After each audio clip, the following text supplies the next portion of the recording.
one of my earlier memories of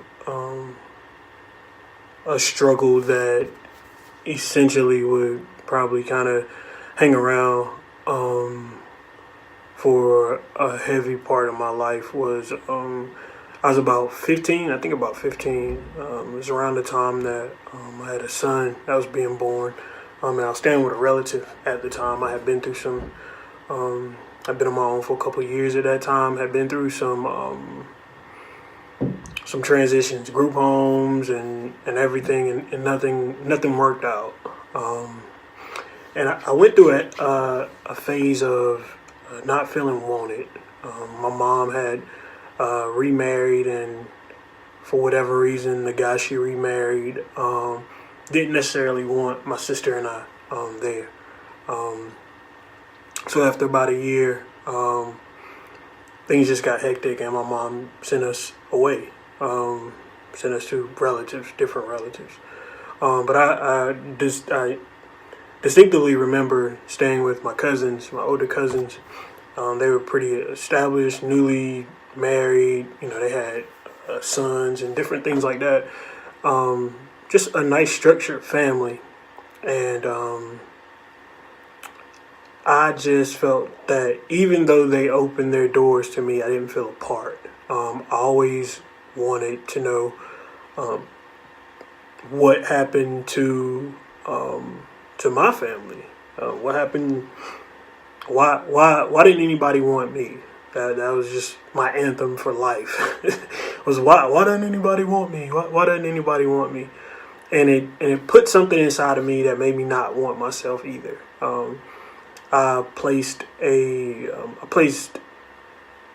I gauged my value off of, I guess, more so how people felt, how I was received, if I was really loved.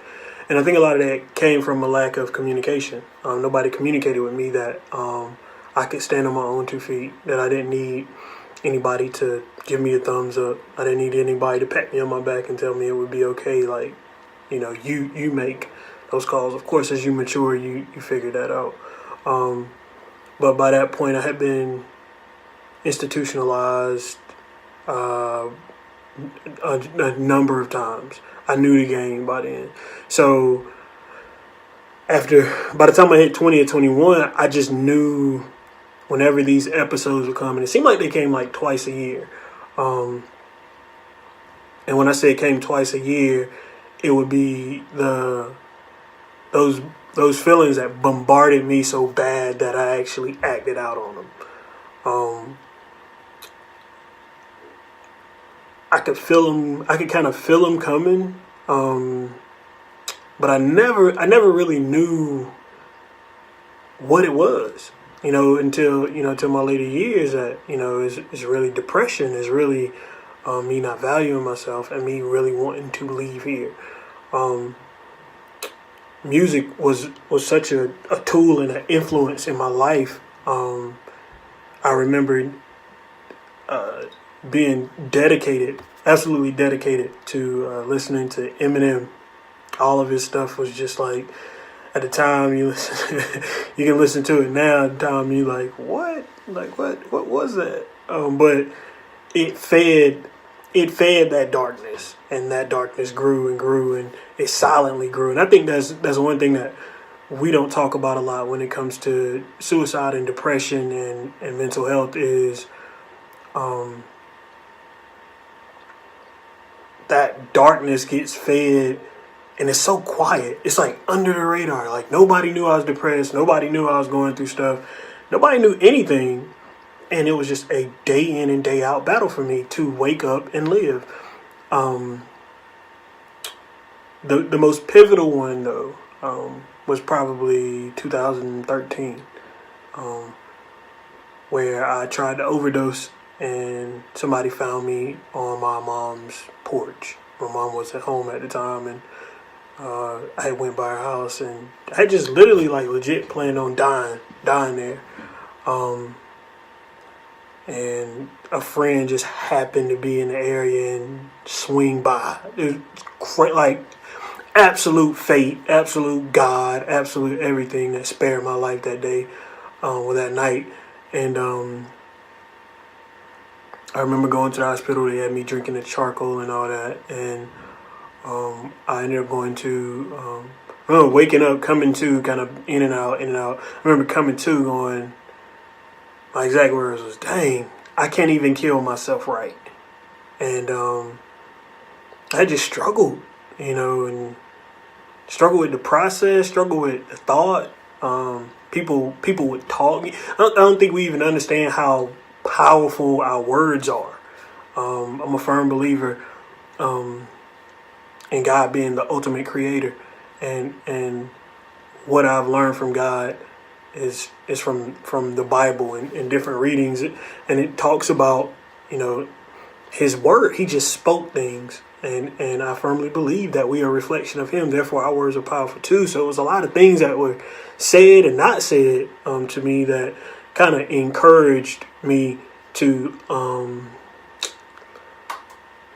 stay in the pit that I was. It was just loud, point blank period. It was extremely loud, and it stays loud until you find something to counter it with. It's like your neighbors playing music really, really loud, and it's just, you can't. So you can either go over there and ask them to turn it down, and they probably won't, or you can just turn your TV up and turn the surround sound on, and it drowns out that to a degree, but it's still kind of there. And my faith was what drowned it out, and I was. Lord, you are my King, you are my Savior, I'm redeemed. You're my Prince of Peace, oh, how you love me. You are my strength when I get weak. I bow down before you, worship and adore you. I bow down before, worship and adore. Yes, you are my Lord. I bow down before, worship and adore. Yes, you are my Lord. I bow down before, worship and adore. Yes, you are my Lord. You are my Lord, you are my King. You're my Savior, I'm redeemed. You're my Prince of Peace, oh, how you love me. You're my strength when I get weak. I bow down before you, worship and adore you. I wasn't anything. I was in a place of mercy. I needed mercy. I needed help. And it wasn't meds. It wasn't anything. It was a guy that worked there. I think his name was LeVar, in Kings Mountain. And he looked at me one day after me sitting there, I think about 4 days. He said, "What you doing here?" And I was like, "Same thing everybody else doing here. So I'm just trying to get it together." And he looked at me and was like, "You already have it together.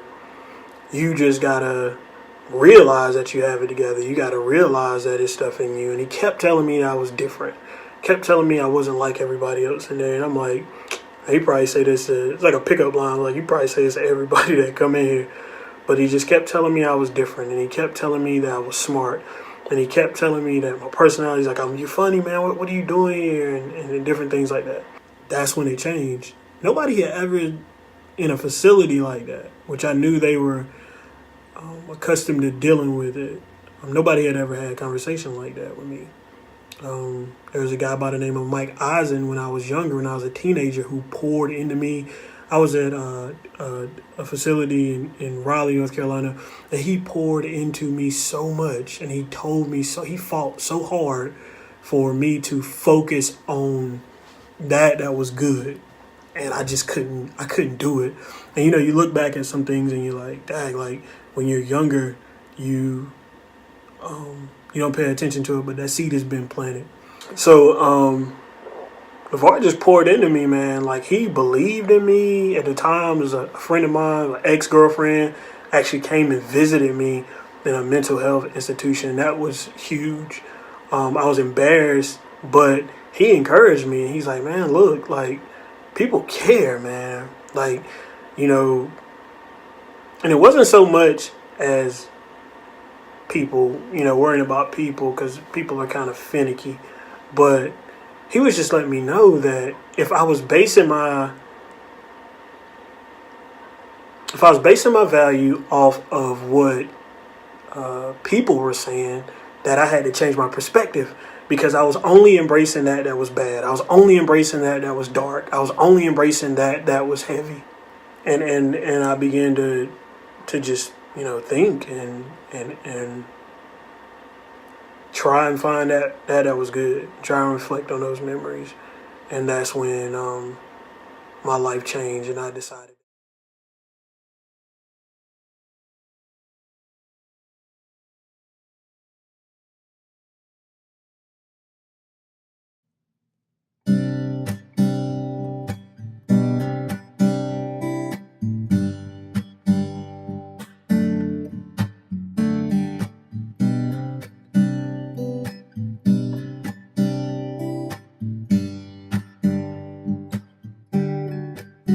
You're my diary, you're my best friend. You're the beat to a song that will never end. You're the perfect scent, flawless fragrance. I thank God for your skin, you're the perfect blend. When he made you, I can picture him not wanting to send you down here for me. 'Cause if I had created perfection, I wouldn't let it leave. So you are my Mary, handpicked by God to endure when I'm sick of this world. Your love is the cure, you're my Ruth. You're so loyal and strong. Wonder if Solomon felt this when he scribbled those songs. You're my Proverbs 31, my Eve. You're my real reflection of me. On your roughest days, when you feel afraid, I'm your rock, your king. It's for you I'm made. Till this world ends and we fade away. In my arms, I promise you will always stay. Change, and I decided that I wanted to open up more about this and about what it was. So by that time I was doing music, but I was also doing drugs. I was also on pills and a ton of different things, like just drinking a lot and smoking a lot of weed and just doing a lot of stuff. And I just wasn't able to find my level playing field. With that being said, I left there. I stuck with the outpatient treatment for the first time ever. After 30 years, I finally stuck with outpatient treatment. I was going to get therapy, and it felt good to walk in a place and people tell you that there's nothing wrong with you. This is what you have. This is what you're dealing with, and it's perfectly fine. Enough to where they had material for case studies and you know, different things like that. So to me, I was like, oh, so I'm not 1 in a million. I'm actually 100,000 in a million. And I started to feel normalcy, and I started to have a desire and a hunger for, you know, that was normal. It didn't stop there. That wasn't my last time. Even as early as last year, I had a situation where I remember walking in a room and looking around and trying to find somewhere to end it all, because I was stressed and I was overwhelmed, and I had to regroup and come back to that good place. I feel like I'm all over the place, but I'm just really speaking from my heart. My kids I'm a father, and the thought of my kids living their life without me wasn't strong enough to fight off the urge to attempt suicide. I thought that my significant other would be without me. Parents, sister, nothing, no amount of money, no amount of success, nothing could stop me. That urge was that just. So when you look at people, or hear about people who are struggling with it, to blow it off and to treat it like it's nothing is dangerous. Even if it is just someone crying out for attention, pay attention, check on them, give them love, give them whatever you have that you think could meet that dark place and compromise that darkness. I think a lot of times I was looked over. I think people thought because I was the funny guy, the class clown, or the athlete, or the musician, they didn't know how dark it got. And that's what I have to say about that. Music was my life, my outlet. Music was all I had. Writing was all I had. Writing gave me an escape. I could write and just drift and go wherever my pen or pencil took me. And I expressed the dark places, and I also expressed the highs, the highs and the lows. I expressed both, but that's all I had. One of my biggest influences, and I always tell people in interviews and different things that one of my biggest influences was Tupac, because he would say things and they resonated with me not because of the street stuff, but because of the place he spoke from. He spoke from a place of just trying to make it out of the gutter, and that not being the hood, but just a dark place where the odds were against you. Light came into my life in 2013, and I didn't look back. Like I said, I've had some bumps, and there are times where the pressure gets to me. But I have to look at tomorrow. I know there's a scripture that says, don't worry about tomorrow. Tomorrow will take care of itself. On the days that I don't feel like tomorrow, I don't feel like today is taking care of itself, I think about tomorrow. I think about tomorrow has to be better. It has to be better. My biggest fear is that shows like this, No Suicide Before Recess, and other channels that address mental health and depression and different things, my biggest fear is that they'll continue to get overlooked and underfunded and not addressed. I hope this opens up communication about this, because this started in me when I was young, like extremely young. Looking back, I'm like, good grief, like I can look back in days where I did not value my life. I did not value the breath of my body. And now I look and I'm a husband, I'm a father, I'm a stepfather, I'm a public speaker. I travel. Music carries me all over. You get caught in that moment, stop taking things for granted. You sit back and look at things from a different perspective. So, yeah, here we go. Look.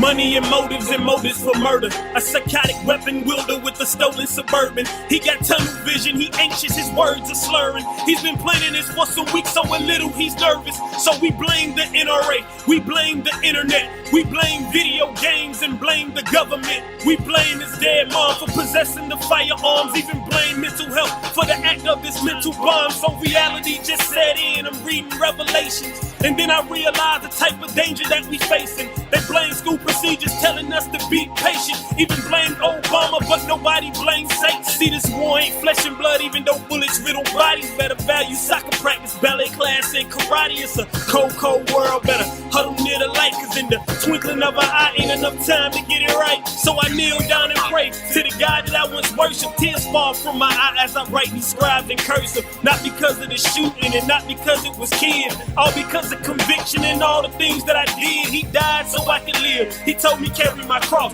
I picked and chose what I did and not been taking it off. Using the gift he gave me to glorify all my sins. The funny thing is after this I'll probably do it again. So pray for me. Pray for me. Pray for me. Pray for me.